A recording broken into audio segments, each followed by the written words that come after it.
নবীর দরবারে একজন সাহাবী ছিলেন, তার নাম হযরত ওয়াস আল কারনী। জীবনেও কোনোদিন নবীর দরবারে যাওয়ার সুযোগ হয় নাই। তার বাড়ি ছিল সুদূর ইয়ামান। ইয়ামান দেশের কর্ণ বংশের বংশোদ্ভূত কর্ণী ছিলেন ওই এলাকা। খুবই দরিদ্র, লেখাপড়া নাই। আমার দিকে তাকান, ঢাকার শহর, বড় বড় শহরে আপনি যা দেখবেন higher educated person, crore crore টাকার মালিক, ছেলে মেয়ে বিরাট বড় বড় ইউনিভার্সিটি থেকে লেখাপড়া করে আসছে, কিন্তু মা বাবারে বৃদ্ধাশ্রমে দিছে, আলাদা রাখছে। এই কি কথা কর না কেন? আমার ফ্ল্যাটই আছে, ছেলে অনেক বড় অফিসার, মারে ছেলের বাড়ি জায়গা হয় না, পরে মেয়ে লন্ডন থাকে, আমাদের ফ্ল্যাটে ঢাকাতে মেয়ে মার জন্য ফ্ল্যাট কিনে দিয়ে তারপরে গ্রাম থেকে কামের বেডি এনে দিয়ে মারে রেখে গেছে। আমার মেয়েদের সাথে মাঝে মধ্যে আসে, গল্প গুজব করে, বাচ্চাদের সাথে সময় কাটায়। আমি আমার স্ত্রী বলছি, যদি আসে কখনো কষ্ট দিও না, বুড়া মানুষ তো, নাতিপুতি পাইলে, ছোট মানুষ পাইলে খুশি হয়। বুঝতে পারছেন? এগুলি হাজার হাজার হাজার হাজার, কয়টা বল, বৃদ্ধ মার জায়গা সন্তানের ঘরে হয় না। এর চাইতে বড় আফসোস বৃদ্ধ মানুষের জীবনে কিছু হতেই পারে না। প্রত্যেক বৃদ্ধ চায় সে তার বাবার সন্তানের সাথে, নাতিপুতির সাথে এক দস্তরখানায় খাবার খেতে, একই ঘরে ঘুমাইতে। কিন্তু এরকম হচ্ছে আজকে, অহরহ হচ্ছে। সন্তানের ঘরে বাবা মার জায়গা হচ্ছে না। এত শিক্ষা দিয়ে সন্তানকে কি হলো? অক্সফোর্ড থেকে ডিগ্রি আনছে, হার্ভার্ড থেকে ডিগ্রি আনছে, কানাডা থেকে ডিগ্রি আনছে। এত 7-8 ডিগ্রি দিয়ে কি হবে যদি সে মানুষ না হইতে পারে? কি কথা কর না কেন? একটা মেয়ে কানাডা ইউনিভার্সিটি থেকে ডিগ্রি নিয়ে আসছে, আইসে যদি ঢাকা শহরে হাফ প্যান্ট পরে ঘুরে বেড়ায়, তো 7-8 ডিগ্রি দিয়ে কি হবে? কুত্তায় চিন্তা করে তোরা মানুষই চুতকে। এই আসতে কইলেন, কথা খারাপ হয়েছে? কুত্তায় চিন্তা করে যে তোরা ডিগ্রি আনছত কে, আমি তো কুত্তাই বালা। আল্লাহ আমার ল্যাংটা বানাইছে, আমি ল্যাংটা থাই। যদি আমার ল্যাংটা না বানাইতো তাহলে আমি ল্যাংটা হইতাম। আল্লাহ আমার তোর বাড়ি পাহারা দিতে দিছে, আমি পাহারা দিই, তোরা দুর্গে ফসা গলা দিস, খাইয়ে আমি বেইমানি করি না। কি কথা কর না কেন? কুত্তা চিন্তা করে তা আমি তো বানা, কথা তো সত্য। Harvard University, Oxford University, Dhaka University, আগর বাগর কত ইউনিভার্সিটি থেকে অনেক ডিগ্রি নিয়েছে ছেলে। ডিগ্রি আইনে কলমের খোসা দিয়ে গরিব মানুষের রক্ত চুষে খাইতেছে। এই 7-8 ডিগ্রিতে আমরা পেশাব করি, কথা বল না কেন? যেই ডিগ্রি দিয়ে মানুষের উপকার হয়, কি বাবা যে আমি কথা খারাপ বলতেছি?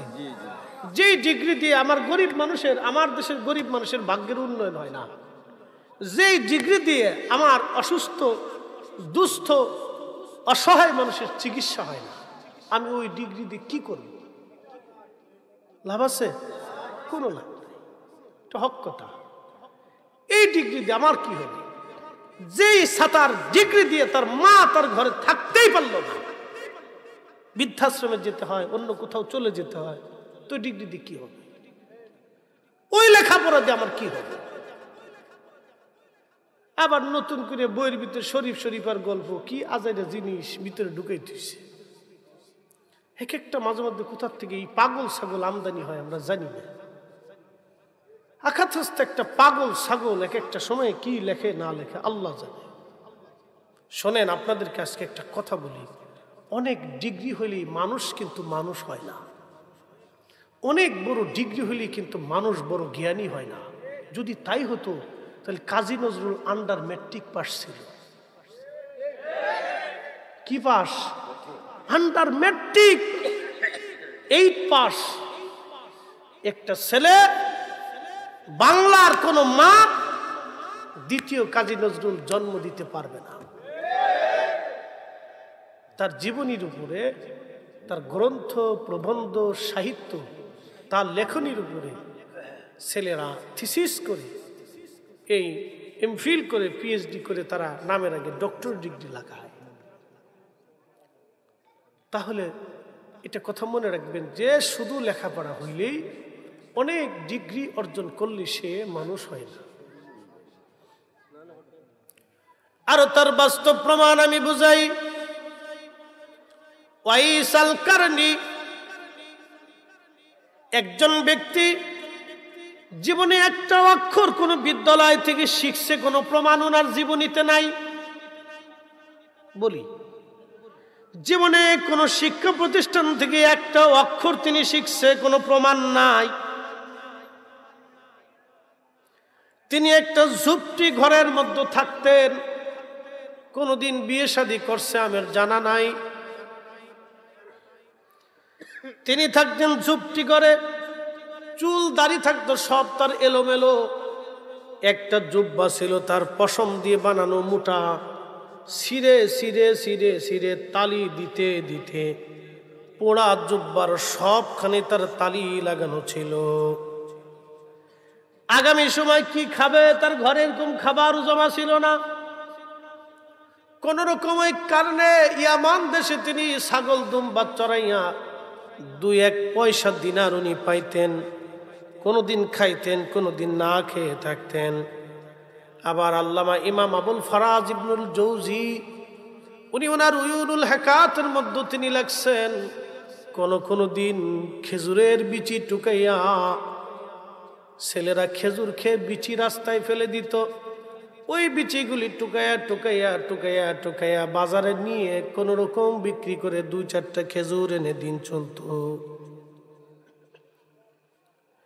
আল্লাহ নবী বলেন, সাহাবীরা আমার এই পাগল আল্লাহর দরবারে কিছু চাবে আর আল্লাহ ফেরত দেবে না। আল্লাহু আকবার। তার নাম ওয়াইস আল কারনি। সাহাবীরা বলল, হুজুর সে আপনাকে কেন দেখতে আসে না, কারণ কি? তার কি মন চায় না আপনাকে দেখতে? নবী বললেন, হ্যাঁ মন তো চায় আমাকে দেখতে, কিন্তু একটা বাধা, তাকে আসতে আমার কাছে দেয় না। তার একটা বৃদ্ধ মা আছে। এই শুনে যান, লেখাপড়া ডিগ্রি অনেক থাকলে মানুষের আকল হয় না। তার একটা বৃদ্ধ মা আছে ঘরের মধ্যে।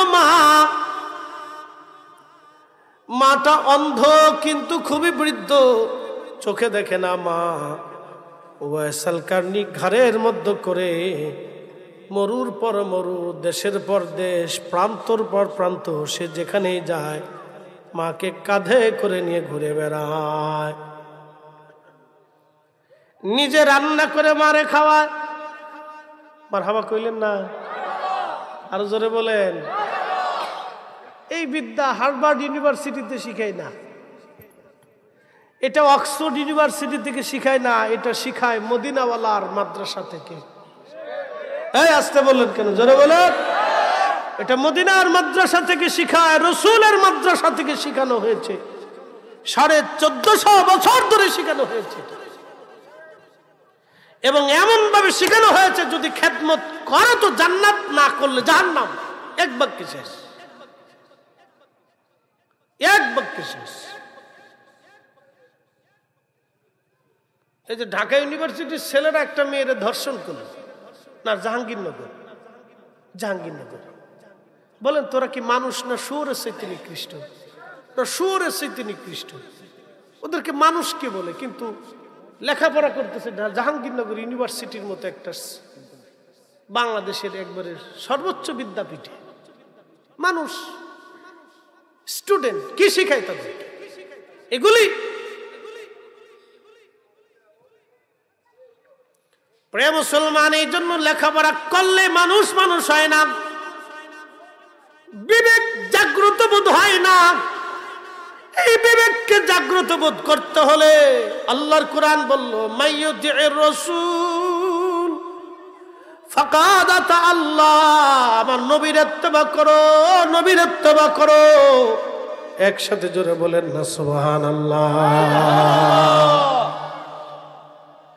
ত্রিভুব মুহাম্মদ এলো রে দুনিয়া, আয় রে সাগর আকাশ বাতাস দেখবি যদিয়া, আয় রে সাগর আকাশ বাতাস দেখবি যদিয়া। ধুলির ধরা বেহেশত আজ জয় করিল দিল রে লাজ, আজকে খুশির ঢল নেমেছে ধূসর সাহারা, আয় রে সাগর আকাশ বাতাস দেখবি যদিয়া, আয় রে সাগর আকাশ বাতাস দেখবি যদিয়া। কাজী নজরুল ইসলাম এই লেখনী লেখছে, আমি যদি আরব হতাম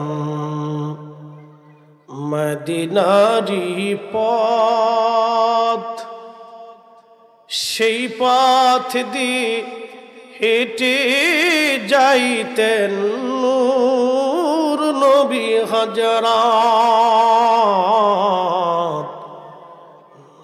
নূর নবী হযরত।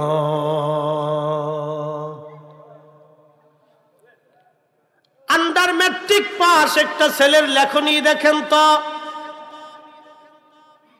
মা নাম দিয়েছিল দুখু মিয়া। দুখু মিয়া কি? দুঃখের সংসারে অভাবের ঘরে মা ছেলেটার নাম দিয়েছিল দুখু মিয়া। দুখু মিয়া বঙ্গবন্ধু তাকে এনে আমাদেরকে জাতীয় কবি বানাইয়া জীবনের শেষ বয়সে তাকে সম্মাননা দিলেন, কিন্তু তার আগ পর্যন্ত উনি অভাবের দিন কেটে গেছে। কোনোদিন খাইছে, কোনোদিন খাই নাই।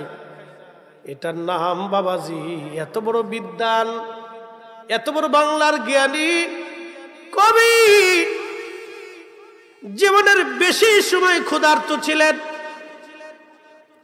আর এদেশে সুদখোরদের বাড়ি প্রাসাদ হয়, ঘুষখোরদের বাড়ি প্রাসাদ হয়, চোরদের বাড়ি প্রাসাদ হয়, বেগম পাড়া যারা বাড়ি বানায় তাদের বাড়ি প্রাসাদ হয়। কথা কন না কেন? আফসোস আমাদের জন্য। আমার দেশে টাকার অভাব নেই, সুষম বন্টনের অভাব। টাকার কোনো অভাব নেই। যার আছে তার 1 লক্ষ কোটি টাকা আছে, যার নাই তার 1 লক্ষও নাই। যার আছে তার 50,000 কোটি টাকা আছে, যার নাই তার 50,000 টাকাও নেই। কি কথা ঠিক কিনা? নাই তো নাই। যার আছে তো শেষ নেই, শেষ নেই। প্রিয় উপস্থিতি, খুব মনোযোগ দিয়ে হাজারাতে ওয়াসাল করনি মার সেবা করে।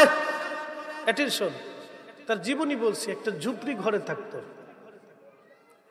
একটা জুব্বা তালি দিতে দিতে দিতে দিতে দিতে দিতে একবারে জুব্বা ভরে গেছে তালিতে। একটা চাদর ছিল, এই চাদর জায়গায় জায়গায় শিরা তালি দেয়।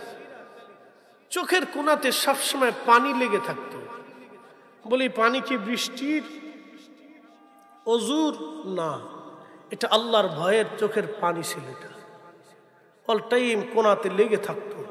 নবী বলতেন, সাহাবীরা, আমার ওয়াইসের মতো এত ক্রন্দনকারী ক্ষুধার ভয়ে আমার উম্মতের মধ্যে নাই। সুবহানাল্লাহ। আসতে হবে না জোরে হবে? আল্লাহর ভয়ে এমন ক্রন্দনকারী আমার উম্মতের মধ্যে আর নাই। অথচ জীবনে কোনোদিন কোন বিদ্যালয়ে একটা অক্ষরও তিনি শিখেন নাই। এই জন্য ইলম আল্লাহর পক্ষ থেকে আসে। অনেক সার্টিফিকেট হইলেই তাকে জ্ঞানী ভাবার সুযোগ নেই। মনে রাখেন, আকল এটা অনেক বড় নিয়ামত। প্রিয় কমলগঞ্জবাসী, মারে গোসল করাইতো, খাবার খাওয়াই দিত, চুল আশ্রয় দিত, তেল লাগিয়ে দিত, কাপড় ধুয়ে দিত।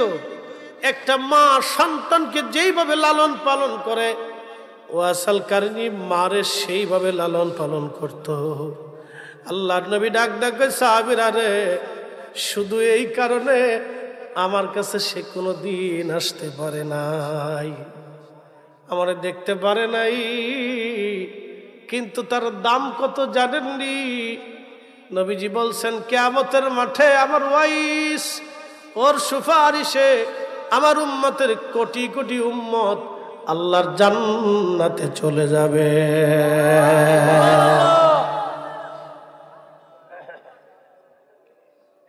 এই জন্য বাবা মার খেদমত যদি আপনি করেন,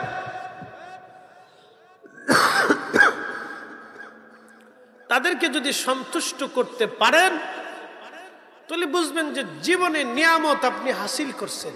এক কথা শেষ।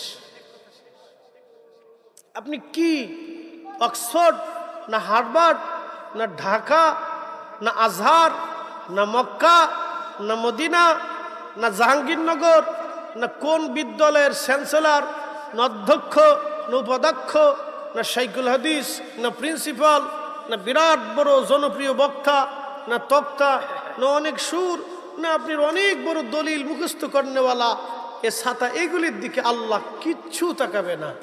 শুধু আল্লাহ দেখবে ইন্না আকরামাকুম ইনদাল্লাহি আতকাকুম, আমার বান্দার যার অন্তরে আমি আল্লাহর ভয় বেশি তার সম্মান আমি আল্লাহর কাছে বেশি।